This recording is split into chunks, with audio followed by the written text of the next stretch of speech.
साथियों, कैसे हैं आप लोग। आशा करता हूं कि आप लोग ठीक होंगे। आज आप लोगों के सामने मैं एक नया वीडियो लेकर हाजिर हूं। वो है स्वतंत्रता संग्राम में धोबी जाति का योगदान। तो धोबी समाज ने जो है स्वतंत्रता संग्राम में क्या योगदान दिया, इस बारे में जो है हम थोड़ा सा बातचीत करेंगे। तो 1857 की क्रांति में धोबी समाज का योगदान, ये टॉपिक है आज हमारा।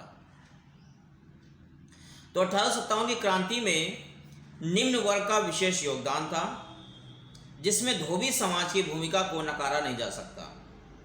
व्हाइट मुगल्स और द लास्ट मुगल के लेखक विलियम डेलरिम्पल, जो कि पिछले 20 सालों से भारत में रह रहे हैं, उन्होंने भारतीय इतिहास में कई गंभीर पहलुओं पर काम किया। दिल्ली पर लिखी उनकी पुस्तक की खूब चर्चा में रही। राष्ट्रीय अभिलेखागार में अब तक अनछुए पड़े नायाब दस्तावेजों ने खोज निकाले। वे लिखते हैं, दिल्ली में खासकर शहरी मध्य वर्ग निम्न और निम्न मध्य वर्ग विद्रोह में खड़ा हुआ।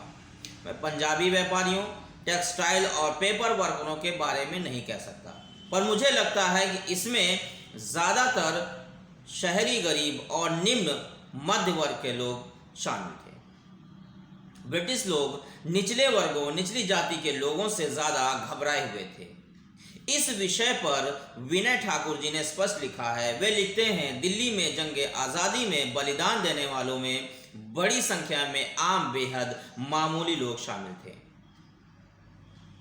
अंग्रेज फौज को उन इलाकों में ज़्यादा नुकसान उठाना पड़ा था जो गरीब लोगों के मोहल्ले थे।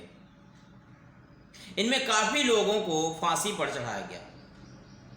न केवल सड़कों पर उतरी विद्रोही जनता में बड़ी तादाद में दलित जातियां थीं, बल्कि विद्रोही सैनिकों में भी उनकी संख्या बहुत बड़ी संख्या थी। एक इतिहासकार तो यहाँ तक लिखता है कि कुली कबाड़ी समुदाय के लोग क्रांतिकारी बन चुके थे। दिल्ली के इर्द गिर्द की बात नहीं है, पूरे देश में दलित क्रांतिकारियों की उपस्थिति ऐतिहासिक दस्तावेजों में उपलब्ध है। लक्ष्मीबाई द्वारा बनाए दुर्गा दल में तमाम महिला सैनिक दलित वर्ग भंगी, चमार, पासी, कोरी, धोबी की थी। यह वह समय था जब सवर्ण महिलाएं घर की चार दीवारी से बाहर झांक नहीं सकती थी। उनकी कलाइयों में तो कंकड़ी तोड़ने पर भी मौत आ जाती थी। सती चौरा कांड में अन्य दलितों के साथ धोबी समाज की उपस्थिति भी उल्लेखनीय थी।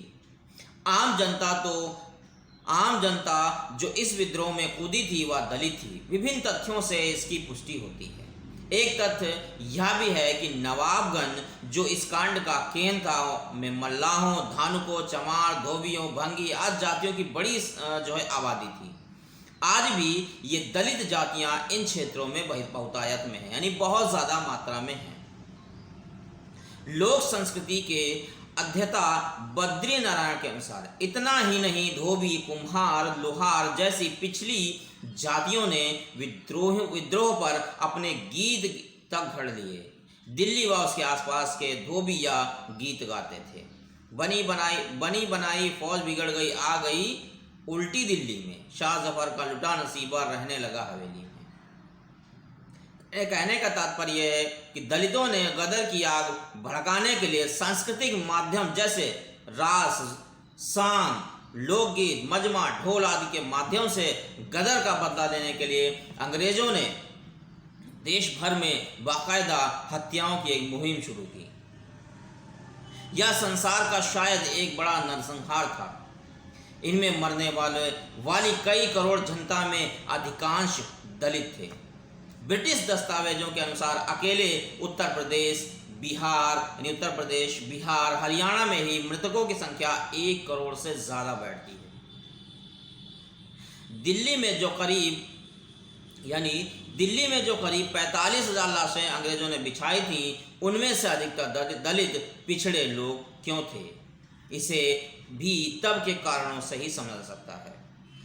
मई 1857 में दिल्ली में अंग्रेज औरतें और बच्चों का भी भारी संख्या में कत्ल किया गया। जो दिल्ली में अंग्रेज औरतों और बच्चों का भी भारी संख्या में कत्ल किया गया।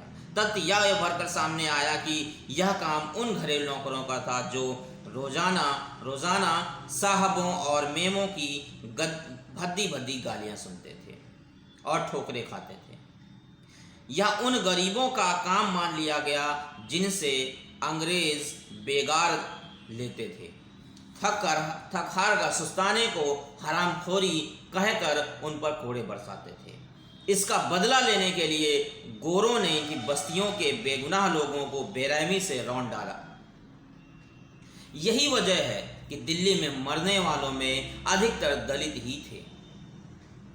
अंग्रेजों के पास बड़ी संख्या में दलित नौकर हुआ करते थे, जिनमें कहार, साइज, जमादार, भिष्टी, धोबी, दर्जी, पंखा चलने वाले, माली, खिदमतगार, बटलर, कुली, दर्जी, मोचियात होते थे। अंग्रेज अधिकारियों के पास दलित नौकरों की फौज का विवरण देते हुए एक लेखक लिखता है, सबसे कनिष्ठ अधिकारी भी उन नौकरों की सेवाएं हासिल करते थे जो आमतौर पर अहाते के पिछवाड़े में स्थित पकाई हुई मिट्टी से बने सफेदी पुते घरों में रहते थे। अफसर क्यूबिट के पास ऐसे 13 लोगों की कतार थी। एक कहार, एक साइस, एक जमादार, एक भिष्टी, एक धोबी, कुछ पंखा झलने वाले, एक माली जो रात को निजी पुलिसिये की भूमिका में रहता था, और एक खिदमतगार, एक बटलर जो अपने मालिक के पसंदीदा व्यंजन जैसे बर्फ, ताज़ी मछलियाँ और अन्य सामानों का रोज एक कुली को कलकत्ता भिजवा कर करता था। दीगर अफसरों ने भी एक दर्जी नियुक्त कर रखा था जो अक्सर सिलाई करते हुए देखा जाता था। जब वह अधिकारी विवाहित हो तो एक आया को भी नियुक्त कर देते थे जो अफवाहें फैलाने काम करती थी, खास तौर पर उस समय जब वह मालकिन के बालों में कंघी कर रही होती थी, उनके बच्चों की देखभाल करती थी। डॉक्टर गिलबर्ट हाल ही में नियुक्त मेडिकल अफसर थे, जिनके पास तनख्वाह के अलावा आय का कोई और स्रोत नहीं था। भारत आने में उन्हें एहसास हो गया कि वे 8 से कम नौकरों में ही अपना काम चला सकते हैं। एक दर्जी और धोबी के अलावा उनके पास नहाने और पीने वाले खिदमतगार जो उस मेडिकल अफसर की टेबल के अलावा मेहमानों की टेबल के पास भी खड़ा रहता था। एक नौकर जो निजी सेवक की तरह बालों में शैम्पू करता, जूतों की सफाई करता, बिस्तर तैयार करता, बिजली के लैंपों का रखरखाव किया करता। 2 और अनुचर दिन और रात पंखा झलने और दौड़ दौड़ कर छिटपुट काम के लिए थे। जब डॉक्टर अस्पताल में ड्यूटी करते तब उनके पास एक और सेवक था जो बड़ा सा हाथ पंखा लेकर उन्हें हवा देता। जब वे मरीजों को देखने राउंड पर निकलते, इसके अतिरिक्त सेवक उनके चिकित्सा उपकरणों की भी ट्रे लेकर चलता। तीसरा, पीतल के मर्तबान में पानी लाता और हाथ धोने के लिए बेसिन और पोंछने के लिए तौलिया। चौथा सेवक अपने साथ पोर्टेबल डेस्क रखता और रजिस्टर, उसमें मरीज की बीमारी और इलाज का ब्यौरा लिखा जाता। 5वां नौकर लिखते समय पढ़ना पड़ता। इन घरेलू सेवकों में 95% दलित हुआ करते थे। अफवाह झूठी थी या सच्ची, इसका विवरण उपलब्ध नहीं, लेकिन अंग्रेज परिवारों के कत्लेआम पर सारा दोष इन्हीं घरेलू नौकरों पर मढ़ा गया। यही नहीं, देश के अन्य हिस्सों ने भी भीड़ ने जो गोरों की लाशें बिछाई थीं, षड्यंत्र के तहत उनका दोष भी इन्हीं घरेलू नौकरों पर डाला गया। यही वजह है कि गोरी पलटनों ने बदले की भावना इन्हीं दलितों की बस्तियों में घुसकर सार्वजनिक कहर बरपाया था। 1857 में दिल्ली में अंग्रेज सेना के अत्याचारों के बारे में सर जॉन लॉरेंस के लिखे संदेश में लॉर्ड एल्फिंस्टन क्या लिखता है, हमारी फौज ने जिस तरह से जुल्म किए उनके बारे में सुनकर कलेजा फटने को हो जाता है। दोस्त और दुश्मन ने फर्क किए बगैर ये लोग सबसे एक जैसा बदला लेते हुए तुले हुए हैं। इस तथ्य की गवाही एक लोकगीत में आज भी मिलती है। रेहाना अंसारी जी के अनुसार मेरठ शहर में दलित महिलाएं शादी के अवसर पर निम्न गीत गाती हैं।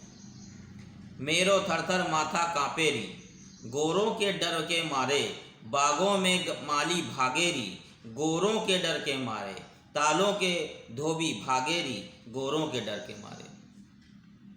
तो उपरोक्त यानी जो तथ्य जो हमने आपके सामने प्रस्तुत किए, जो बताएं, उसके आधार पर 1857 के स्वतंत्रता संग्राम में दलितों ने बढ़ चढ़ कर हिस्सा लिया और धोबी समाज भी किसी से पीछे नहीं रहा।